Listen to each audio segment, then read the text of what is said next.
Hey guys, Sylvia here, and today I'm going to be offering you some tips on how to do speech therapy with your little ones, ages about 1 to 3, when you don't really have that many resources or you're in quarantine and can't access anything.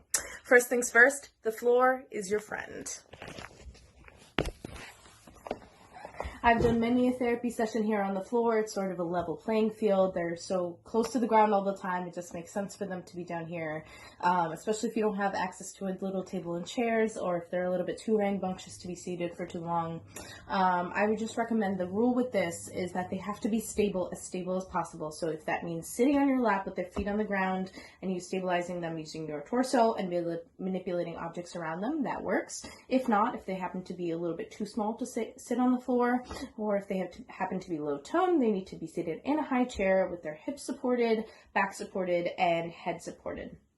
And their feet need to be stable on a stable surface. So whether that happens to be the floor or that happens to be some sort of shelf on the high chair, they need to be able to push down onto their feet so that they're as comfortable as possible so they can focus with you. Now, the philosophy with not having a lot of resources comes from the great Andrew Dreyer from Parks and Recreation. Anything is a toy if you play with it, to quote him. So any household object, it becomes a toy because they are exploring new things and they want to touch what you're touching. So you can give them anything that is just safe, and they will play with it. So our favorite game used to be stacking. Anything can be stacked. I have these old nail polished bottles, just as an example to you. Not that I actually use these, but they can be stacked on top. We'd always build, as we're building, we'd say on top. So you're working on N, T, P, CVC words, whatever it happens to be. You can go ba, ba, ba, ba. You can go up, up, up, up, down, down, down, down. And their favorite thing happens to be when you stack up the tower, you make a really long tower, and then you knock it down, making as much noise and a big mess. And they love, love, love when you act indignant. You knocked down my tower. Oh, man. Things like that. They really enjoy that. It makes them laugh, and they're working on sound. So to give them the next item, you can, ask for them to say, give me, whatever communication circumstance it happens to be. So anything can be stacked, and the higher the tower, these are desk accessories, the higher the tower, the bigger the noise, the more fun that they're having. So stack on top, knock it down, and then everything makes a noise from your mouth. So when it falls down, we say, uh-oh, fall down, whatever happens to be their level of ability to imitate you. When you pick it back up, we gotta say pick up. So all different, you're working on language, you're working on sound, and you're working on imitation. You can also work on turn taking and pretend play, whatever it happens to be. In terms of pretend play, my favorite thing was we did a sequence with a teapot and a cup. I don't have either of those items. I have what looks to be like a cup and our teapot here. Pour into the cup. Bub, bub, bub, bub, bub, bub, bub. And then we drink, pretend to drink from a cup. Ooh. So to also work on the H sound. And we did that sequence over and over until they imitated it, and they sort of came to expect it as well. If you do not have all your utensils, you can use plastic utensils, spoons or forks. I happen to have 2 plastic knives. So these can be knives. You can use them as a knife, you can use them as a fork, pretend it's a spoon from your plate, or as everything eventually dissolves down to a drum. If you do not have plastic utensils and you don't want to use them, use real utensils, use markers. Pretend. They're pretending, you're pretending, depends on their level. See if they make the connection, but if they see you do it enough times, they may also start to do it. So, yum, yum, yum. Oh, yes, and when they're chewing, yum, yum, yum, yum. So they're working on sounds constantly. Another thing for you to do is if you have any empty food storage containers, you can put an item of their favorite item inside or their favorite snack. I have goldfish because I love goldfish. You can make the top turn. So you can make it for turn. You can O for open. You can go O-pa. You can use your ASL hand signals, whatever it happens to be. And then you can lock it again. They can go in there, get what they need, play with it, or eat it, and then you put it back inside and you repeat just to get them to communicate with you, to get them to practice their sounds.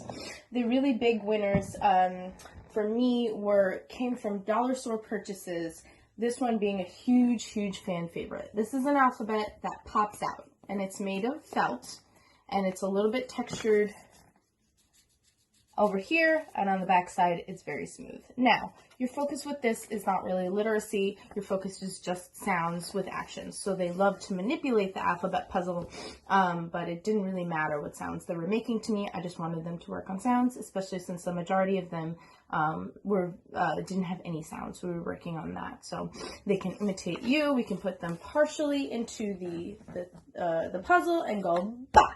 And they love that. They slam it down on the ground. You can organize them by colors. You can work on all kinds of sounds that you can think of that they can do or not do. Again, not necessarily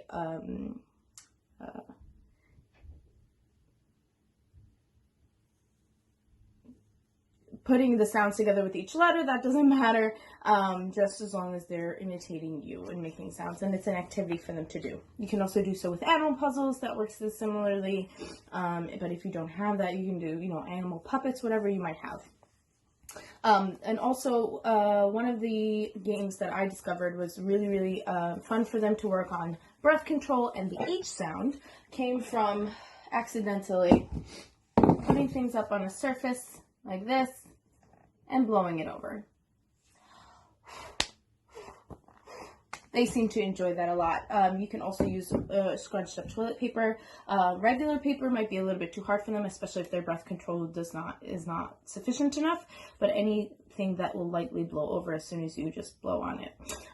You can work using bubbles as well, anything like that. Another fan favorite happened to be this little doctor kit that I got from the dollar store. You can use that for pretend play. You can use this to find your, you can pretend to be a doctor with this. That's the obvious one. You can also use this to look at different things. So you can look in the eye, we can look in the mouth, we can look in the ear, we can find the nose, the cheek, and then this is a little hammer. Again, it doesn't matter. You can use it to find the knee, the toes, the head, the shoulders, the chest, the chin, anything, whatever it happens to be. You're working on body ID. And then there's also some little, if you have any bath toys, these can also be people that join you in your pretend play. So you can pour them tea, give them snacks, and they can also be your little buddies when you're eating. So they get some too, and so do you. And tiny little airplanes, these can be, ooh, wah, whatever noise it happens to be. With the textured items or soft items, we worked on squeeze if you don't have Play-Doh. So we learned on squeeze, ooh wee, whatever it happens to be. And if worst comes to worst, you have an old Amazon box lying around somewhere, cut off the flaps, put the kiddo inside it, push them, and play ready, set, go. And they go around in a circle and wait for them to say go each time, or whatever it happens to be, or more. Anything can be associated with the sound. Anything can be used to pretend. Just as long as use your imagination with their imagination to keep them entertained and having fun, as well as working on communication and sounds. Hope this was helpful. I miss being back at the office. I miss my colleagues. I miss my clients. Hope everybody's safe and healthy.